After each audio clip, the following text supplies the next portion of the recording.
Kia ora, good evening. 5 days out from the election, Nationals' John Key and Labor's Phil Goff have gone head-to-head tonight in the TV3 Leaders Debate. Their performance was gauged by our team of political commentators and an audience of undecided voters. However, there are suggestions tonight that some in the audience weren't as neutral as they purported to be.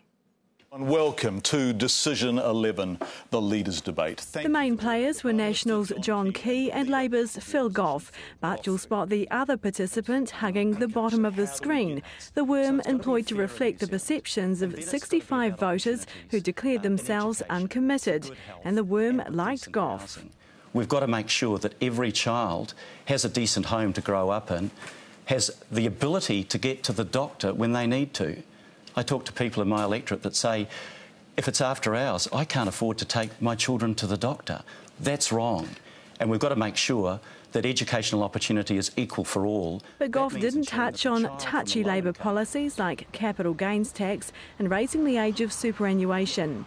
Key, though, was forced to explain why he wants to sell the country's assets. We won't be borrowing an extra $7 billion. You'll be borrowing it from the Chinese and the Americans and anyone else that wants to lend us. You'll be paying interest forever. At a time of a global debt crisis, Phil, the wrong thing to do is saddle this country with more debt, and I think you know that. And to explain why he won't raise the minimum wage. But if it's just through a stroke of a pen, if that's the magical way to change wages, then I'm in for $20 an hour, not $15. And you and I know, Phil, that the reason we don't do that is people lose their job. How can a person go out and support their family if they're earning $13 an hour? Yeah. You just can't do that. Now, John, you have rewarded the wealthy. For the most part, Key's argument didn't hold sway with the worm.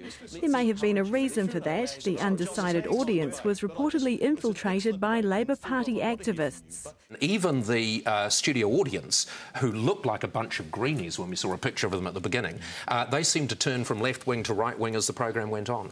So Key turned the worm, but how did our political panel call it? So I'm going to call it a draw. I think it was definitely a win for John Key. I think I agree with Duncan. I think they probably both came and did what they needed to do.